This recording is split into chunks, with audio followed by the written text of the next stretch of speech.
On a very personal note, for those of you who don't know Bob and haven't heard him speak, you'll understand why.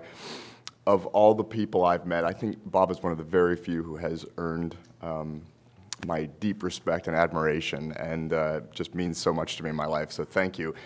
And for our purposes today, he also did a very eloquent job of laying out what I consider to be one of the recurring themes of this entire forum today, and that is that the new smart wave of place-based work is not about isolated initiatives that are operating in a neighborhood here or a municipality there, but that they're situated within much larger economic forces and they're nested within larger public policy frames.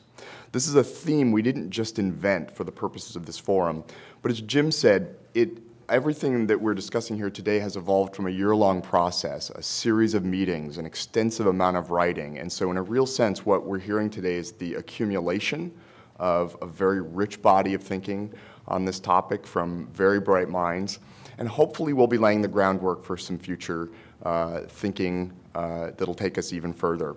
I'd like to invite, actually, if it's okay, I'm just going to lay out the map of the day, but if the first plenary would like to come up, Prue and the team, Marge, Alan, Peter. Just a very quick outline. Bob also did a good job of touching on each of the plenaries and concurrent sessions that we'll be talking about, that we'll be organizing our time with over the next couple of days. Again, we're starting with themes that emerge directly from our conversations over the year. We'll begin with a session that we call Theory, which is really looking at some of these underlying conceptions and assumptions that are shaping place-based initiatives as we move forward. We'll be followed by some concurrent sessions that will look at some of the topics that occupied some more focused conversation over the last year. Looking at the role of opportunity and mobility, and as Bob said, not looking at neighborhoods as problems, but as places where opportunity needs to be enhanced. We'll have a session on the role of the market. Again, how do you talk about any issues when there are root economic causes and barriers that are inhibiting economic productivity and just the health of the community as a whole. There'll be a session on evaluation in all its complexity. It's where it fits in the order of planning and implementation. And then we'll have a plenary on the practice, how some of these big new ideas are being implemented, and that will be followed by 3 concurrent sessions on rural and Native American reservation initiatives, the blending and braiding of funding streams between the public and philanthropic sector and within those sectors, and then finally the role of civic capacity. And as I think Bob's story elucidated, it can be a very complicated, it seems like a no-brainer, and yet it's a very complicated and reality, and we'll have a good conversation about that. Just as a quick preview, tomorrow we'll be looking at issues of scale, which Bob also raised, and then think about what are some of the next steps moving forward. I do think that, as Jim mentioned earlier, that we are at a very important moment in this field. I had one of my favorite professors in college was an evolutionary biologist named Stephen Jay Gould. And he used to talk about the evolution of species and would say that although many people think that species evolve in this steady march of gradual progress where there's constant incremental change, the reality is much different, that there's actually long periods, eons of time where species don't change that much, and then there's this incredible flowering where these new mutations emerge and new species begin to blossom and multiply. And in the geological sense anyway, it's a short amount of time. When we first got started in this endeavor, I read a quote that said that place-based initiatives have been more repetitive than evolutionary. But I think that what we're dealing with is what Stephen Jay Gould would call punctuated equilibrium, which is that after a long period of steady state, we've been learning and ruminating and marinating, and we're now ready to perhaps reinvent the field in a new way, and I think we're at that moment. With that, I'm going to turn over to Prudence Brown, a dear friend and certainly a mentor through many years, and she will lead our first foray into theory. Thank you. I'm Prue Brown, and this is a session about the theories underlying place-based funding and the new ideas, new thinking that's shaping the work going forward. I'm going to start with a blast from the past. 25 years ago, actually more than 25 years ago, when I was at the Ford Foundation designing with some colleagues a place-based initiative in 4 cities called the Neighborhood and Family Initiative. And it had 2 main ideas. I wouldn't call them theories, but ideas. That one was a comprehensive approach, that the need to break down these silos between social development, physical development, and economic development, and a community building stance that underscored the role of residents, neighborhood stakeholders, building civic capacity and voice. And however naive and kind of obvious it sounds now, it was an exciting time within the foundation because it meant that the community development people had to talk to the program officers in social justice, in education, in youth development, and human services. And this is something we hadn't done before, and we had to figure out what is it that we really hoped would happen through our shared investments in these particular places. Go forward, 5 or 10 years, and no surprise, like so many other funders at that time, it became increasingly clear to us that we had overestimated the role of community-based initiatives and what could be expected of them in terms of addressing poverty in distressed neighborhoods. And we had underestimated the challenges of translating theory into practice on the ground. The foundations, as Bob noted, didn't really have the internal capacity to implement these initiatives, and the communities needed capacity building investments before they were ready to take advantage of them. So in the end, while I'm not saying that none of these initiatives did nothing, many good things came from these initiatives in the 90s, but overall, as a group, they were ultimately disappointing in terms of the impact, scale, and sustainability to which the funders aspired. Although the initiatives did have system and policy change ambitions, there was very little that was in the actual design and structure of the initiatives that fostered achievement of these ambitions. So the good news is, as Bob has noted, we've learned a lot since then, and our theories and ideas have become more sophisticated, particularly in the need to connect place-based work with the structural, institutional, and policy levers for change. So we know we can't do place-based work as if it existed in a vacuum. But what does it actually mean to nest, as Elwood says, nest these initiatives in a larger policy and market framework? What does it concretely mean? How do we think in new ways about making these connections? And Bob has started us off with a very good example of an initiative that is trying to link change on the ground with policy change at state level. But that's what this session is going to look at. We are very fortunate to have 3 speakers who are going to share their ideas and questions about this issue. Unfortunately, Ralph Smith is detained through the floods in Northern California, is not here, but we have plenty to say anyway. And I won't repeat the bios of our speakers because they're in your packet, but I will just introduce them in the order in which they will speak. First, we have Alan Berube, a senior fellow and deputy director of the Metropolitan Policy Program at Brookings. Next, Peter Dreier, the Dr. E.P. Clapp Distinguished Professor of Politics and Chair of the Urban and Environmental Policy Department at Occidental College. And finally, Margery Turner, Senior VP for Program Planning and Management at the Urban Institute. Each one will speak for 7 or 8 minutes, and then we'll have, I hope, lots of time for discussion of cross-cutting questions and your participation in the discussion. So I'll turn it over to Alan. So I want to start with a quote from the monograph from Rich Harwood. He said, if one word comes to mind when reflecting on our experience and aspirations with place-based initiatives, it is humility. So in light of that, I think I'd like to yield my time on the panel back to Bob Ross so that you can hear from somebody with a lot more experience.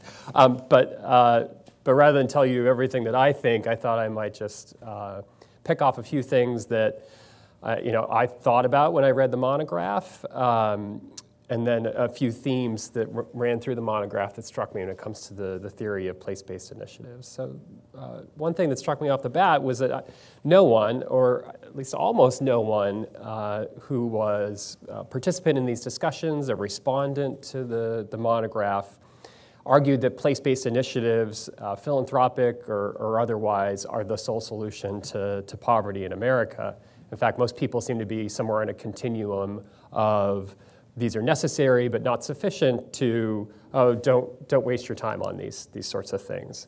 But I think no matter really where you stand on that continuum, this monograph is a really enormously valuable effort to take stock of what we know about place-based initiatives and actually say a little bit maybe about what we don't know about place-based initiatives after 50 years. I'm not a very religious person, but I trot out quotes when it's convenient. If you remember what Jesus said about the poor, my paraphrase would be, the place-based anti-poverty initiatives, they will always be with you. So why is that? I think Bob gave us a great rundown about all the reasons from a philanthropic standpoint why these are enormously valuable and important tools for advancing economic progress and social change. There's also a political economy to place-based initiatives, right? We're in a representative democracy, so the people with the public purse strings actually represent places and not population groups. So for them, place-based initiatives are always going to be attractive because they're bringing it home. And of course, right, I'm a researcher, so indeed there is an economic rationale for focusing on place too, because sometimes the place can further complicate the pathway out of poverty, right? Because crime is higher in these places, because public health outcomes are poorer, because people tend to go to schools in their neighborhoods, and concentrations of poverty affect one's ability to educate children. That said, I don't think any of these realities necessarily means that investing in a place is always the optimal way to help the people living there. And in fact, I think probably Marge and Peter are going to talk about the importance of focusing on lots of things going on outside the poor communities themselves, in particular breaking the link between poverty and place in America and how we do that, and the important trends over the past really 2 decades in anti-poverty initiatives like the housing voucher program, like charter schools and citywide school admissions and enrollment that seek to de-link one's opportunities from where one lives in the first instance. But all that said, concentrated poverty too is still with us. So when I read the monograph and I think about the litany of place-based poverty initiatives, a metaphor is that these are really policy knives that we brought to an economic gunfight. And I don't think this is what Greg Giornelli was trying to say when he, in his response paper, he said, well, if we just had $220 billion, we could systemically address concentrated poverty in 1,100 communities. Whatever you think of that number, it completely dwarfs probably the aggregate of what we've spent in those communities, at least from the federal budgetary standpoint over the last 4 to 5 decades. So as I sort of think about that reality and then think about the themes that I hope we'll run through today when it comes to theory, here are 3 that stood out for me. First, that it's the economy, brackets, stupid. There really did seem to be a widespread acceptance of the idea that connecting people to the market economy really is a fundamental prerequisite for successful strategies. And you see over time, I think, a shift from blunter physical capital investments in these communities to more targeted human capital investments as a really key revitalization tool. And when you look at the data, in fact, employment really is the thing that matters most for sustainable poverty reduction and economic mobility. So you do see, I think, more initiatives engaging with how do you create appropriate employment opportunities and get communities ready for those opportunities too, and not just within that neighborhood or however you define that place, but within the wider city, within the wider regional economy. The second theme I would call beyond the boutique. So this search for ways to plug low-income communities into the quote-unquote sort of mainstream of the political discussion, of the economy, the market-shaping sort of ideas that Zav Briggs writes about or talks about in the main monograph, the importance of these large-scale urban placemaking initiatives that Thomas Burns writes about in his response paper, and the mainstream of public services too, this acceptance that systems initiatives have to surround and undergird the place-specific interventions, as Bob was talking about. Beth Reynolds in one part of the monograph reminding us that the strategies can't be school by school, but they actually have to engage wider district, wider state policies around curriculum and wraparound services, teacher policies, discipline policies, et cetera. And then the third, and I guess this is more of a cautionary note, and it goes to the research that I and my colleagues have been doing at Brookings, is that I would call it urban strategies in a suburban world. I didn't do an actual count, but my sense was that about 95% of the initiatives, examples discussed in the report, either historical or contemporary, are happening in cities. But that's no longer where the majority of poor people live in America. And it's where a decreasing share of the nation's poor and very poor communities are too. So I hope over today and tomorrow, and then in the work to follow, we really can begin to grapple with how a concept like neighborhood typologies or building from local capacity translate to poverty's new home in suburbia, where neighborhood and capacity are concepts that actually don't have a ton of currency. In my response paper with Amy Liu, I talk about a few interesting models emerging that are sort of beyond the city. Sometimes they're city-suburban, sometimes they're suburban, sometimes they're wider regional models. Hopefully some of you will hear from David Bly later today and the work that they're doing in suburban Seattle with the Roadmap Project. But these still tend to be very much the exception in America today. So for every South King County, Washington, where that work is going on, I'd submit that there are hundreds of Ferguson, Missouris that have nothing like that going on. So I think to Bob Ross's question, for those kinds of communities and the people living there, where is their voice, where is their power going to come from? We all know the cliche, it's not a cliche, it's a great statement, but it's become a cliche that Martin Luther King said that the arc of history is long, but it bends towards justice. What Dr. King didn't say is somebody has to bend it. And that's where community organizing, labor organizing, environmental organizing, youth organizing comes in. I teach both public policy and I teach community organizing. And what I try to teach my students and what I try to practice in my life is that, as Bob said, public policy ideas are a dime a dozen that mean nothing unless there is the power to get them implemented and get them enforced. And so what I'd like to talk to you about today is the role that funders can play in creating a more humane society around the issue of poverty. And although I won't talk specifically about some of the better examples of community organizing, although I want everybody to pay attention to what's happening in probably the most progressive city in America right now, Richmond, California, where community organizing and electoral politics is taking on the banks, taking on Chevron, taking on enormously powerful institutions and winning. And the lessons that can be learned from that city of 105,000 people. Dr. King said something else. He said, philanthropy is commendable, but it must not cause the philanthropist to overlook the circumstances of economic injustice which make philanthropy necessary. And those of us who are concerned about poverty, whether we're in business or philanthropy or government or academia and policy work, We need to do more than put Band-Aids on the problem of poverty. We must do more than simply try to address the symptoms of poverty or make poverty more bearable, but we must try to do something to reduce poverty. And the thinking that went into this report that you all have focuses on one aspect of that, which is the geographic places where many people live who are poor. But what it doesn't do, I think, adequately is to focus on the larger economic system in which those places are embedded, something that Bob referred to. Poor ghettos are the flip side of rich ghettos. Poverty is the flip side of super wealth. And the solution is shared prosperity. And that never happens by relying on the market. That only happens when government limits the market and directs the market and shapes the market. It requires government, and government that is run by people who believe in the power of laws and rules to change society.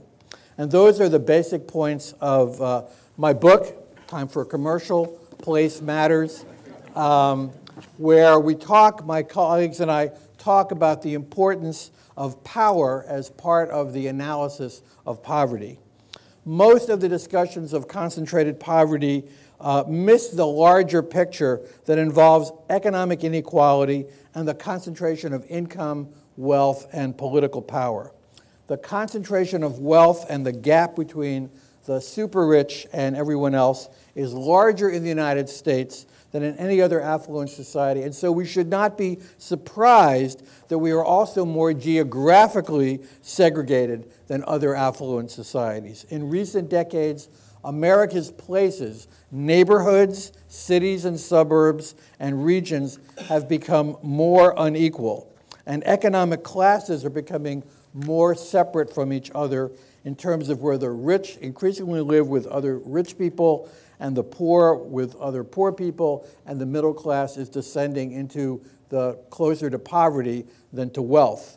And over the last half century, the poor have become concentrated in central cities, but also, as Mark said, in distressed inner suburbs, while the rich live primarily in exclusive central city and gentrifying neighborhoods and outer suburbs. We all know the consequences of concentrated poverty. What we don't talk about enough are the consequences of concentrated wealth. The decisions made in boardrooms of Wall Street banks and companies like Walmart, and the decisions made in Congress and in state houses and city halls around the country are the ones responsible for economic segregation, the place-based inequalities that shape where people live and where they work.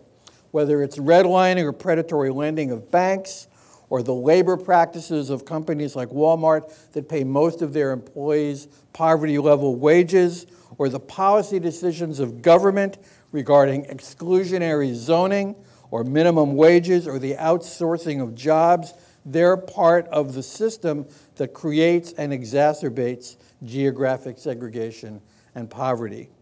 The widening divide of income and wealth and the increasing economic segregation in our metropolitan areas are not inevitable. They have resulted from business practices and government policies that embrace free market ideas, and they can be changed by adopting government policies that require businesses to act more responsibly. And Americans agree with this. In a national survey that Pew did earlier this year, 65% of Americans think that the economic system unfairly favors the wealthy. Most Americans think that big corporations have too much political power. Most Americans think that the super rich don't pay enough taxes. Most Americans think that Republicans favor the wealthy and Democrats don't know what they're doing. The best way to reduce poverty in America is to raise wages and to create more jobs that pay a living wage. And so I will try to very quickly outline 6 things that we can do to reduce poverty regardless of where they live. And then in the question section, if you like, we can talk about the political organizing that will make that possible. First, we need to get to full employment. The research by Richard Freeman and Paul Osterman demonstrates that the most important factors in increasing employment opportunities for the poor, particularly the inner city poor, and to help them escape poverty is a tight labor market. When there's a tight labor market, people who are hard to employ get pulled into work and make better wages. The best way to create full employment is for the government to help create private sector jobs by investing in infrastructure. That means expanding public transit, rebuilding bridges and roads, and repairing aging school buildings, focusing on our cities and our inner ring suburbs. But even full employment at Walmart wages is not the solution. It simply creates poverty, and it's bad for the economy. We can't have a strong economy if more than a quarter of our workforce is paid poverty-level wages. So we need to redefine what we mean by a healthy business climate. It doesn't simply mean higher profits for developers and business. It should mean overall prosperity that is shared by working people, a more enlightened view of businesses' responsibility to the broader community. Some businesses are good corporate citizens because of their enlightened leadership, but we can't expect most businesses to become responsible employers or responsible corporate citizens on their own. That's why we have government, to make the rules that allow us to have a responsible form of capitalism. For example, last year, Wall Street banks handed out $26 billion in bonuses to 165,000 executives. That's enough to double the pay of every American living on the minimum wage. Walmart had profits of $16 billion last year, but half their employees make under $25,000. And Walmart isn't alone. It's true of many other kinds of businesses. Of course, the second thing on my list is therefore raising the minimum wage. Preferably, we should do this at the federal level, but Washington is in gridlock, and so the federal minimum wage hasn't been increased from $7.25 an hour since 2009. 73% of Americans believe, and 53% of Republicans believe, that raising the minimum wage to $10 an hour is a good idea. Many think it should be much higher. Many states and cities are taking this into their own hands. 19 states now have minimum wages above $7.25 an hour. On November 4th, 4 states, including Arkansas and South Dakota, the voters voted overwhelmingly to raise their state minimum wages. And in the last few years, a growing number of cities have taken this a step further and adopted citywide municipal wage laws. As you know, earlier this year in Seattle, the city adopted a minimum wage of $15 an hour, which will be phased in over several years, starting with the largest employers. Just 2 or 3 years ago, a $15 an hour minimum wage anywhere would have been unthinkable. It would have seemed impractical, utopian, and too radical. But a broad coalition of faith and community and union groups, plus a number of prominent business leaders, plus politicians that ran on the idea of a $15 minimum wage, built a movement to turn this radical idea into reality. And now other cities, including here in LA, are following Seattle's lead. How did this happen? It didn't come out of nowhere. For the last 7 or 8 years, there's been an enormous upsurge of activism, such as the wave of strikes and Black Friday protests at Walmarts around the country, by fast food workers, by janitors, by security guards, by nurses, and many others, calling for a $15 minimum wage, a $25,000 a year starting salary. These things have created the changes in public opinion and political momentum which made Seattle possible. A few months ago, the mayor in LA, Eric Garcetti, proposed adopting a citywide minimum wage that would begin at $10.25 an hour and would increase to $13.25 an hour in a few years. He called it the biggest anti-poverty program in the city's history. Predictably, the Chamber of Commerce warned that this would kill jobs and destroys LA economy. The same thing they said 12 years ago when LA passed its living wage law that was only directed at a few thousand people. The Chamber of Commerce here and elsewhere continues to repeat this job killer mantra, and the media keep reporting it as if it's true. But there's no evidence whatsoever that raising the minimum wage kills jobs. There's, in fact, lots of evidence that raising the minimum wage puts more money into the economy and actually creates more jobs. So one of the biggest barriers to unemployment, to anti-poverty laws at the federal and the state and the local level is the propaganda campaign waged by big business, not just the Koch brothers, against policies that would require corporations to be more socially responsible. When activists propose policies to raise wages or regulate business practices, or corporate lobbyists and their consultants for hire warn that these policies will kill jobs, we need to say, you are crying wolf. We hear this job killer mantra all the time around inclusionary zoning, around rent control, around laws to stop redlining and predatory lending, around laws that require businesses to stop spewing harmful toxics into the environment. They continue to say if we adopt these policies, it will kill jobs. So first, full employment. Second, raising the minimum wage. Very quickly. Third, adding a housing component to the earned income tax credit. The earned income tax credit is the same no matter where you live, Jackson, Mississippi, or Boston, Massachusetts. The biggest difference in the cost of living in those cities is housing. We do this with the HUD Section 8 program with fair market rents. We could add a housing component to the earned income tax credit and make life much more bearable for low-income people. We should decouple health insurance from employers. Canada, it's cheaper to build a car there than it is in the United States because employers don't have to pay health insurance. It's provided by the government. Fifth, we need to improve our education system by reducing the debt that our college students are burdened with and to equalize spending across the country. And finally, we need to do something about this increasing problem of wage theft. For example, each year companies steal about $19 billion in unpaid overtime. Between 2 and 3 million workers are paid less than the minimum wage. So what does this have to do with philanthropy? You can fund the political organizing work that is pushing for the kinds of policies that we've been talking about today. If this sounds radical, and this is where I'd like to finish, remember that the women's right to vote was once a radical idea. Social Security was once considered a radical idea.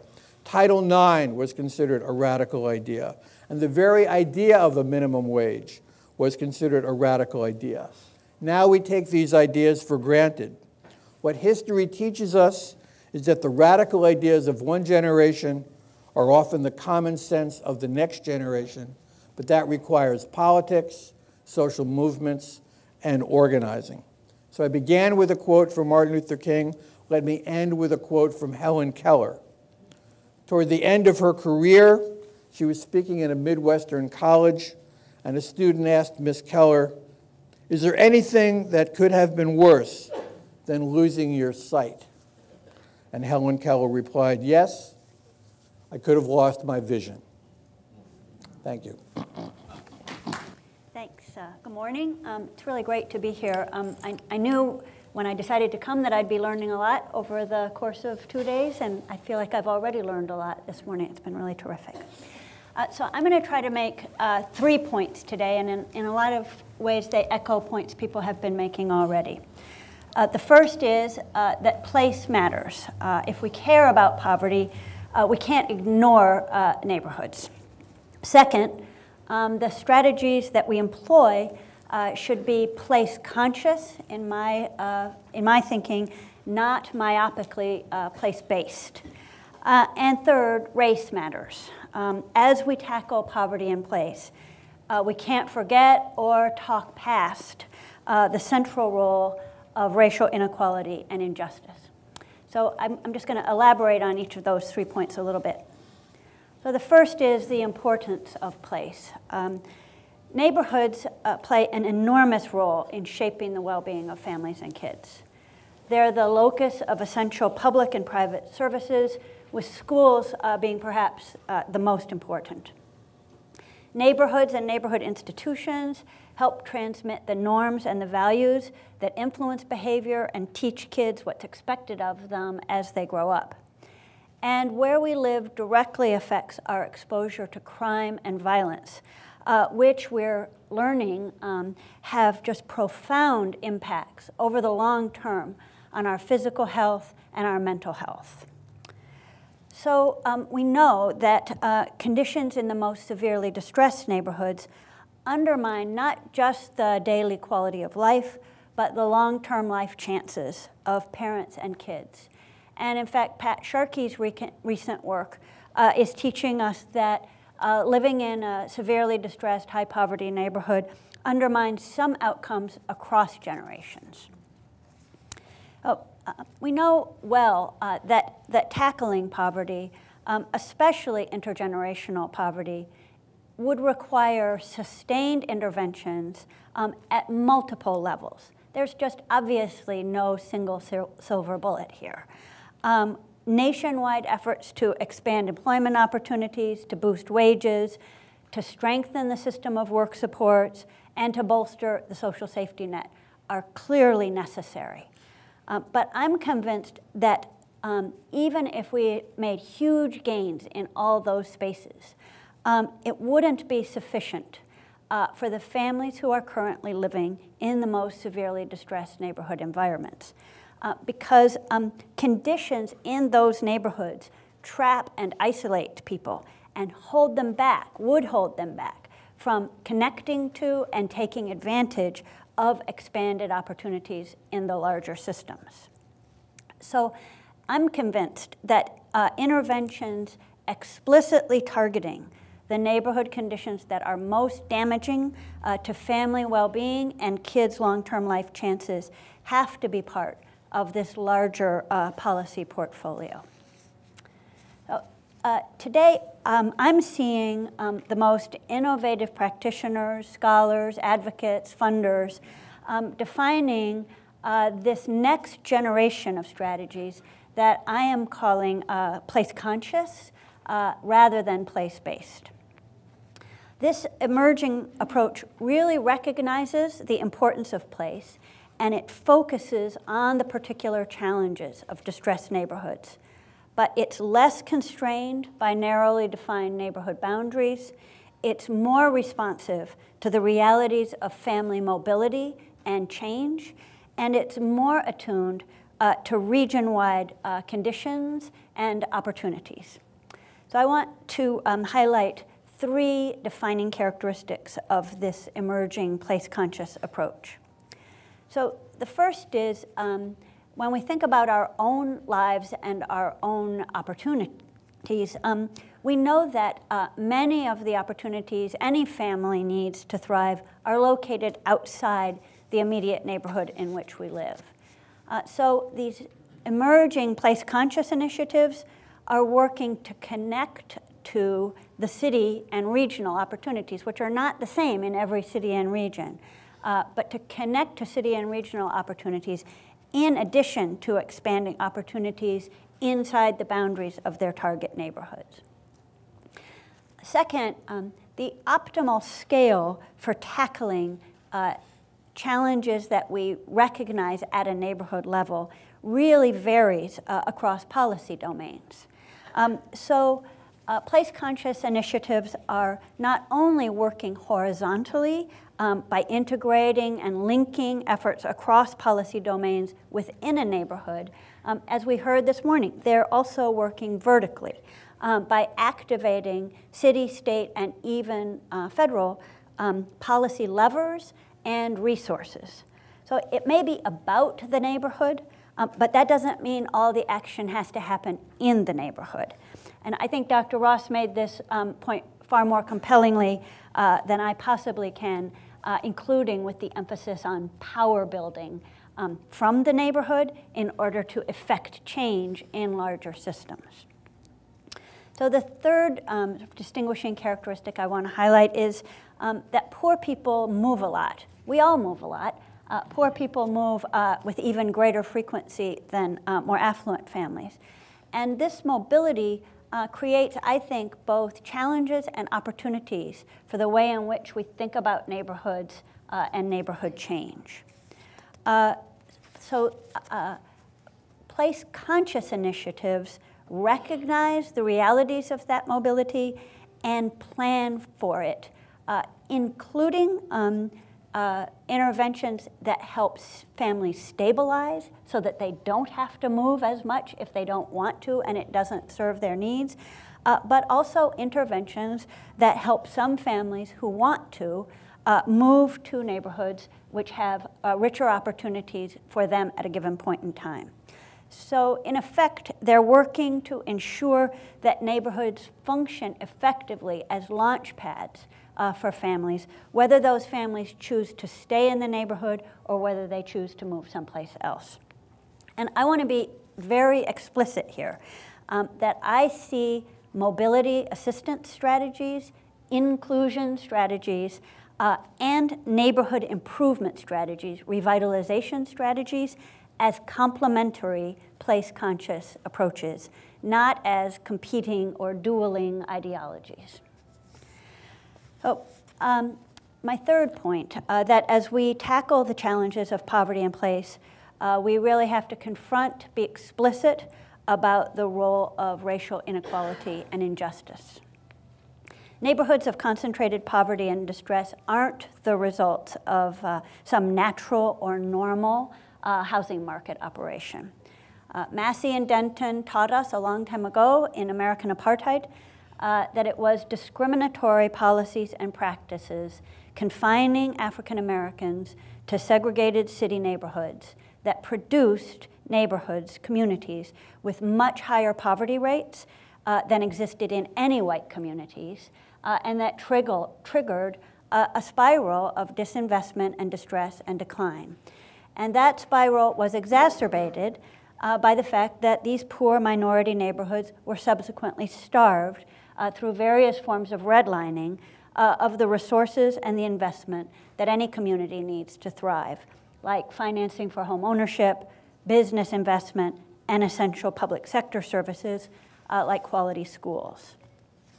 So today, although blacks and Hispanics are less starkly segregated from whites than they were in the past when Massey and Denton were writing, ongoing racial and ethnic segregation and discrimination continue, and they combine with rising income inequality to sustain neighborhoods of severe distress. Most of these neighborhoods are predominantly black or black and Hispanic. Poor whites, and to some extent poor Asians as well, are much more dispersed geographically. They face huge life challenges, but they are scattered throughout non-poor neighborhoods, not concentrated in neighborhoods of distress and isolation. Moreover, when blacks and Hispanics move, they're less likely than whites to escape from high poverty neighborhoods. They're more likely to either move from one high poverty neighborhood to another, or even from a lower poverty neighborhood to neighborhoods of higher poverty. So as a consequence of the roughly 4 million poor children currently growing up in high poverty urban neighborhoods today, almost 90% of them are children of color. So I want to close. I think there's evidence from many quarters, and Peter mentioned some of it, that gives us reason for real alarm about persistent poverty, about worsening inequality, and about dwindling opportunities for economic mobility in our country. I believe that tackling these challenges is a huge, complex, multifaceted undertaking, but it's got to include serious attention and concerted action at the intersection of poverty, race, and place. the theme that Bob referred to as Place Plus in what the California Endowment is doing has been echoed in our three speakers. And before I open it up to everybody, because I think we really want some discussion, could you say a couple concrete and practical things using this Place Plus idea you would suggest for philanthropy's role in addressing place-based work in a broader framework? And just anybody has ideas, very concrete, and things that you've seen that are exciting or something you think should be done. The places where we've seen philanthropy succeed in really engaging these bigger engaging the direction of the regional economy, engaging business, civic, political leadership in bending investment to the benefit of low-income people and communities. They're never going it alone. It's almost always a pretty heavy consortium of funders coming together in support of that vision, whether it's in Detroit, between Kresge and Ford and Skillman and the New Economy Initiative, whether it's in Northeast Ohio, it's dozens of funders under the umbrella of the Fund for Economic Future. I alluded to the Puget Sound region, it's Gates, Seattle Foundation, King County, Living Cities, many others coming together to make the goal of economic growth and economic development not just about more jobs, but about growth and quality jobs, and specifically rising per capita income and employment in low-income neighborhoods in those regions. I think coming together in service of that is a sort of threshold issue. I don't know whether, in Alan's terms, Richmond is a suburb or a city. It's a little both. Yeah. It's it's an industrial city of 103,000 people, which has been, which Chevron's the largest employer, and Chevron has been an incredibly irresponsible employer and neighbor for the city of Richmond. And in the last 7 or 8 years, something like half of all the homeowners are now underwater because of the housing bubble being crashed and the irresponsible behavior of the banks. And a couple of years ago, the city elected a progressive majority on the city council, and they've adopted a lot of policies to restrain Chevron's pollution, and they've taken on the Wall Street banks in terms of trying to come up with a program to reduce foreclosures. But that all happened because of some incredible community organizing that was going on. A coalition of a group called the Alliance of Californians for Community Empowerment, called ACE, and some Asian Pacific American groups, and some environmental and public health groups, and SEIU and several labor unions. And in this last election, Chevron spent over $3 million to try to elect its own city council, and they lost every seat. Every seat. They were spending $200 per voter. Right? And the community coalition had a bare bones budget. But it wouldn't have happened without the investment of these groups that were doing community and labor organizing and environmental and public health organizing in Richmond for the last 10 years. One other example, I'm on the board, as is Manuel Pastor, of a group called the LA Alliance for New Economy. It's the group that has been cleaning up the port of its pollution. It's the group that's been investing in promoting the living wage, promoting unionization of low-wage workers, encouraging communities to change the way they do their sanitation and recycling. And it started with a $2,000 grant from the Liberty Hill Foundation 15 years ago. And it's now a $5 million organization with 50 staff people, half of whom are organizers. So those are just two examples of where philanthropy can invest in what Bob was describing, helping groups get their voices heard and get political power. And the cliche is what American politics is about is organized power versus organized money. It's good to have both. That's what the Koch brothers are about. But what we're about, hopefully, is lifting up the voices of ordinary working people. And since they don't have the money to do it on their own, that's where philanthropy can make a huge difference. not, as Bob said, in sort of just pilot programs that won't go anywhere, but in creating examples where power can be used to change the conditions of real people. A tangible shift in federal policy that I think might create some levers for power, and I think philanthropy could be helping. So this is the new affirmatively furthering fair housing mandate being implemented by the Department of Housing and Urban Development. And the obligation to affirmatively further fair housing is one that has been expected, imposed on HUD for a very long time.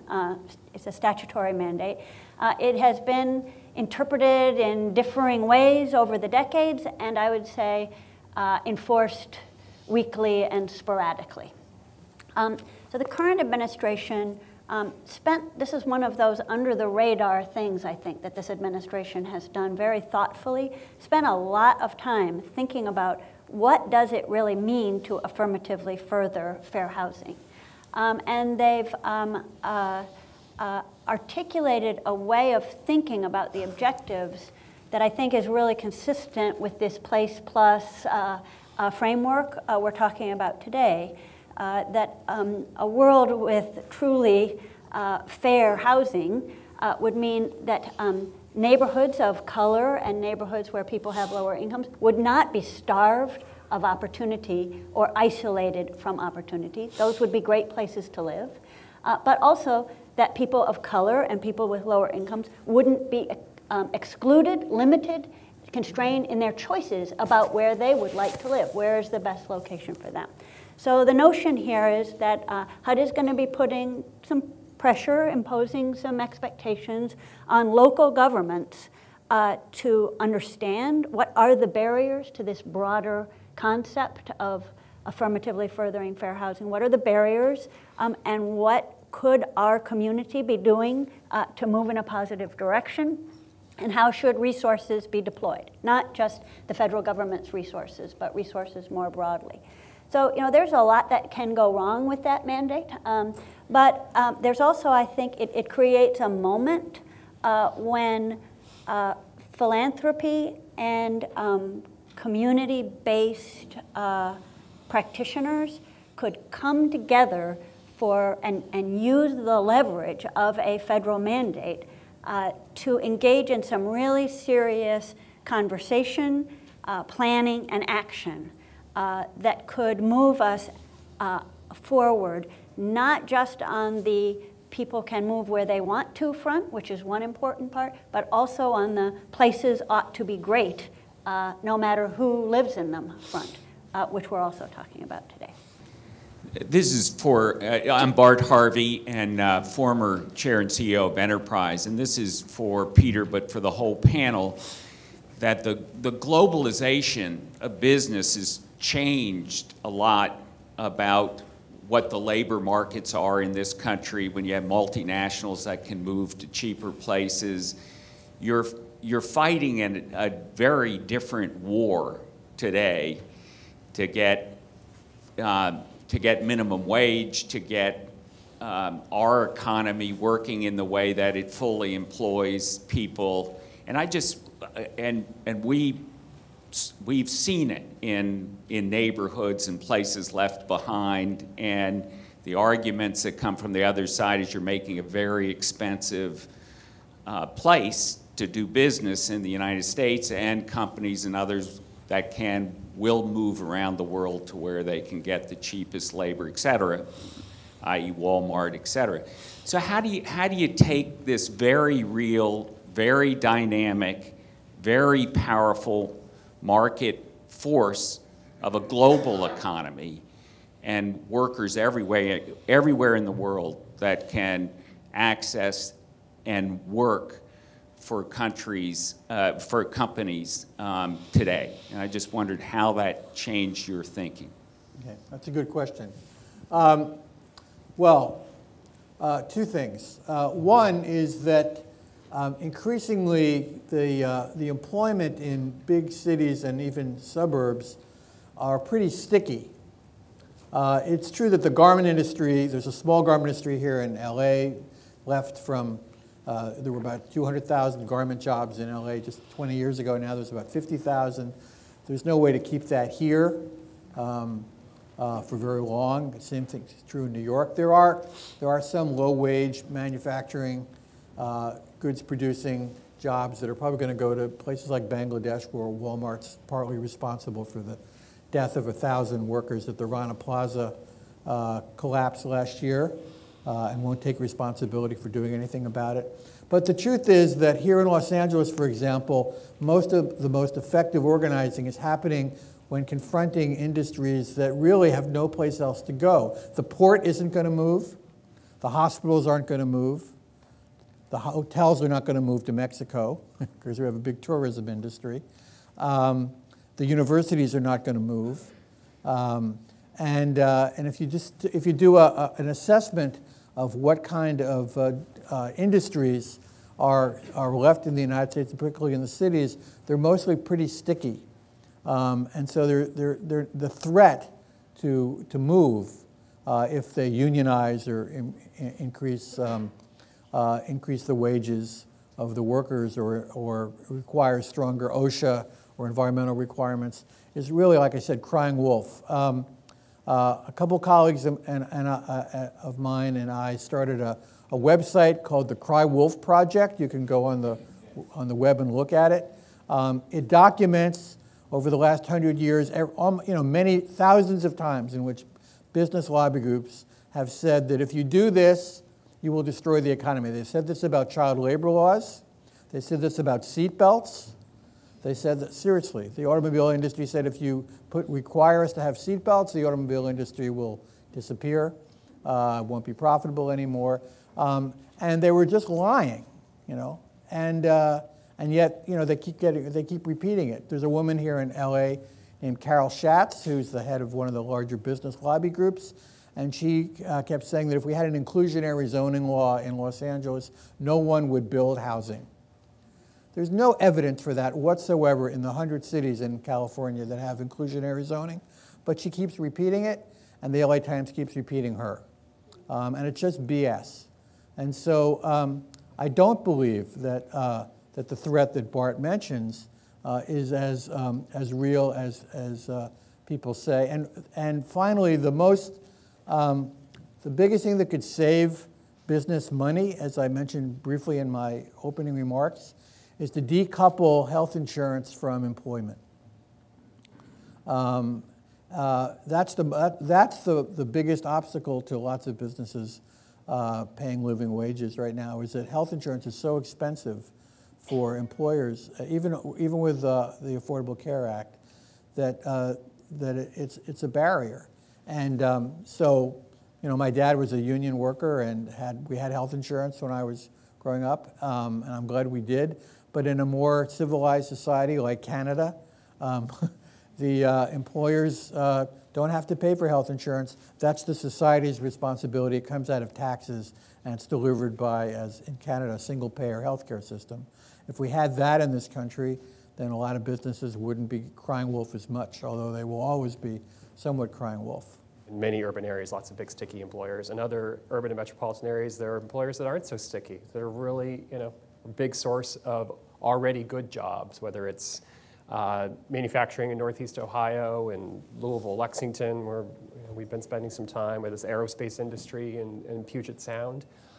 So the threat of relocation or reduction in labor force in those places is real. It would have real impacts on pipelines to good jobs for people without a bachelor's degree, let's say. So I guess I would just say that strategies to improve the competitiveness of those industries through innovation, through the talent pipeline, should not be seen as, that's over there, and then anti-poverty policy is over here. I think that smart philanthropies will engage at that level in communities around industries that to Bart's point, do really have choices about where they locate in the global economy now. Well, and part of it is the competition, like with Boeing, when they wanted to leave Seattle, they started a bidding war. And so, 25 governors stepped up to the plate and said, we'll be cheaper, we'll pay for your job training, we'll pay for your infrastructure. You know, if the governors of those states had said, we're not going to do that, right? We're going to have a peace agreement, right? Like the NFL owners had about, then, so it's partly the Roger Goodell for president. Yeah, not now. The competition between states that basically cave in to these bribes and threats from companies to move is part of the problem. Hi, I'm Lori Gay with Neighborhood Housing Service here in LA County. I don't usually do well with the theory stuff because I'm a field person, but I'm real intrigued with some of your comments. How might you inspire both us and other funders to, one, stay the course, two, put in the money that's needed to really organize the people around this long-term policy discussion you're having? Three, people are tired. They've seen the ebb and flow of money come and go. So we had foreclosures, we got lots of money to support the emergency, and then the money's gone. And so I was chewing on that while you were talking, and just the sense I have is that people need to know change can really happen. How can we help with that? I've been thinking about it the last couple of days in the context of how do we evaluate, measure progress. And I think we heard it in Dr. Ross's speech as well, that we have to figure out a way to balance the establishment of some really ambitious, inspiring, positive, long-term aspirations for an initiative, but also measure and celebrate the small steps along the way, some of which are going to be very squishy, especially in the early years when trust and capacity and partnerships have to get built. And I think lots of people who've been in this work for a long time understand the need for measurement, celebration, and adaptive learning in that whole continuum. And yet I keep hearing that as new players enter the scene, new initiatives are introduced, that lesson has to be relearned, and that people end up demoralizing themselves and neighborhood residents by omitting or skipping one piece of that arc of aspiration, goal setting, accountability, but also patience and humility about how long it takes to build the trust, the capacity to make change, and also to build power, which we've been hearing a lot about this morning. Liz Crane from Art Place America, and I'm struck by your comment about collaborations of foundations, because working at a collaboration of foundations, I think a lot about this idea of what it means to actually have foundations collaborate, and when is it about the amount of money, when is it about the amount of power, and when is it about sort of leveraging some sort of collective vision and getting everybody on the same page. And then in contrast also with this idea of going to scale that was brought up as far as how are we taking up each other's practices and who are we trying to influence, because sometimes it's not always policy, sometimes it's each other. So I'm sort of curious to hear when is it working, what is the balance between those things that you think that has worked well, whether it's the amount of funds, the way that partnerships are happening, or that sort of collective visioning, and how we can sort of think about that going forward as a field. Boy, from what I've observed, and I think this is a good question for other funders in the room too, it sort of starts with, checking in at the door a little bit, right, and figuring out what is the vision and how are we going to get a seat at the table. These conversations about the direction of the regional economy, where are the big investments going to go, and then how are our communities going to benefit. And then I think down the road it becomes about the amount of money that you're going to put on the table. But I think it is about commitment to collaboration in the first instance, and to that agreement on a collective vision. What are the goals of collaborating? What are we really trying to get done?